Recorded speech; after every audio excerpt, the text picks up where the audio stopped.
Welcome back in, Cougar Sports Saturday, powered by KSL Sports. Check out all of our coverage, KSLSports.com and the KSL Sports app. BYU football opens up spring ball February 29th. We're breaking it down here on Cougar Sports Saturday. What position we hitting on next, Matt? Let's do running backs, huh? So here's the group. LJ Martin, I think, is the clear-cut number one. At least that's what you want to have happen coming out of spring football.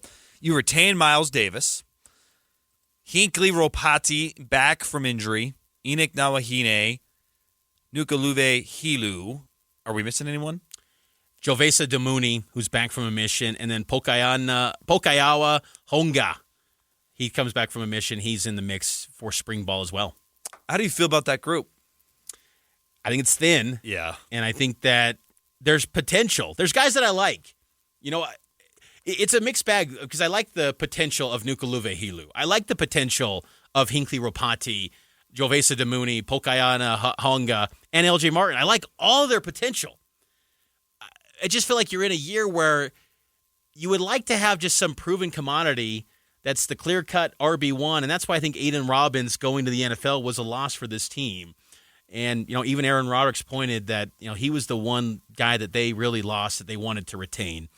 So, but I'm curious to see who takes that big leap forward. LJ Martin, to me, is the clear-cut number one guy, but there's a high standard of what an RB1 should be in the Big 12. Is he Ollie Gordon? Is he Taj Brooks? Is he Devin Neal? That's the gold standard of what great running back play is in this league. Do you have anyone close to that?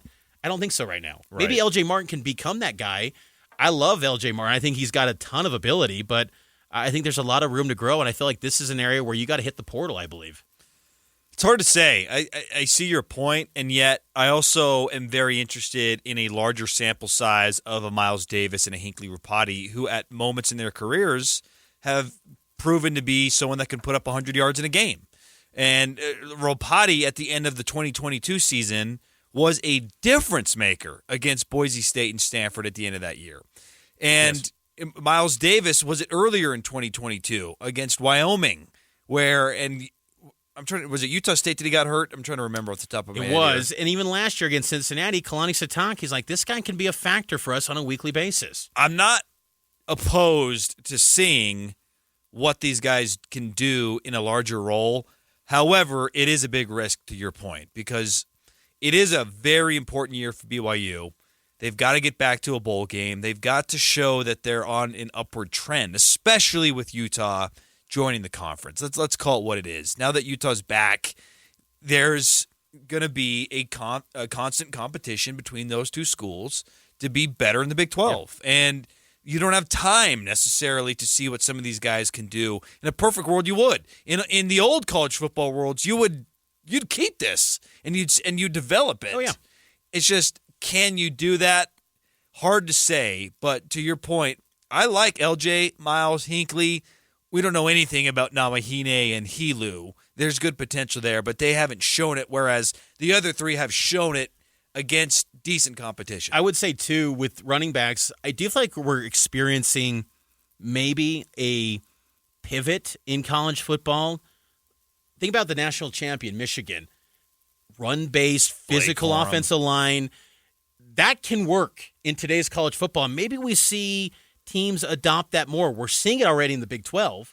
You know, the best teams in this league had great running backs. You know, Jonathan Brooks at Texas was a dang good one, too. They won the Big 12 before he suffered his injury. Maybe, you know, even though the quarterback unit, as we discussed, is not up to the standard of what BYU typically expects, can this group, the running backs, elevate themselves and become a far better product than what they've been in the past? You know, the offensive line, I think it plays a big role in the success of this group. There's talent here, though, and I'm willing to see it play out, but just part of me feels like you got to go into April feeling like you got to get another guy because unlike quarterback, a running back could step in spring and be a dude for you in the fall. It's tougher to expect a quarterback to arrive in May and say, hey, I'm the guy, I'm the face of your program, and I wasn't here through all the thick and thin and winter conditioning and the grind, but I'm now your leader. Like, running back's a little bit different to me where you can do that. My only question with that, though, is who's hitting it post-spring that you are dying to have? Because at the end of a season, there's a lot of great guys that go in for various reasons.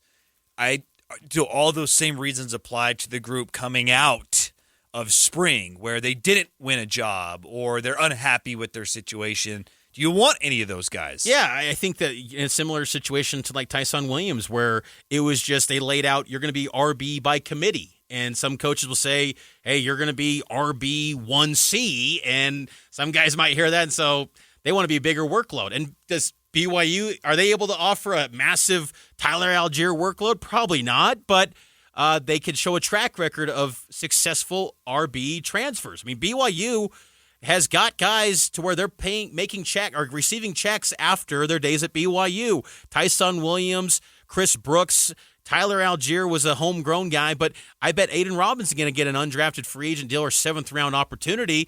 So they've got a track record of saying, hey, you come to BYU as a transfer, you will get paid after leaving here. We can get you there. So I think that helps their cause too. On the offensive line side, switching to the big fellas up front, it's going to be a new group. There's a lot of changes there. You obviously return Connor Pay. You get Waylon Lapawaho back. Who are some of those guys that are going to fill the shoes vacated by a Kingsley Suamataia? Braden Keim, I think he's going to have to be a star, and I think he'll be really good for BYU. I think him coming back as a COVID senior is massive for the Cougars. Curious to see what Caleb Etienne can provide. Kalani gave some hope. I mean, coming out signing day on Wednesday saying, I don't want to put too much expectations, but I love what I'm seeing from Caleb Etienne. Could be one of the great stories of this BYU football team. That would change that whole group if he can live up to the size and the ability. Jake Eichhorn from Weber State, he comes back, an interior guy, more of a guard. A guy that I'm kind of curious by, Trevor Osler. He was getting some first-team snaps last year in spring. Former Bountiful High guy. What does he become this year? Peter Falanico's more of a backup center. You've also got Jake Griffin, who I remember Jeff Grimes was very high on when they signed him out of Mesa, Arizona. He had to add about 50 pounds to his frame when he came back from the mission last year. Where's he at physically to be an offensive tackle? Caden Chidister will be a good one for BYU down the road. So they've got time. And then, of course, Joe Brown from Lone Peak could be the wild card in the group. All right, let's take a break. News, traffic, and weather coming your way on the other side. BYU quarterback Gary Bohannon, he joins the show.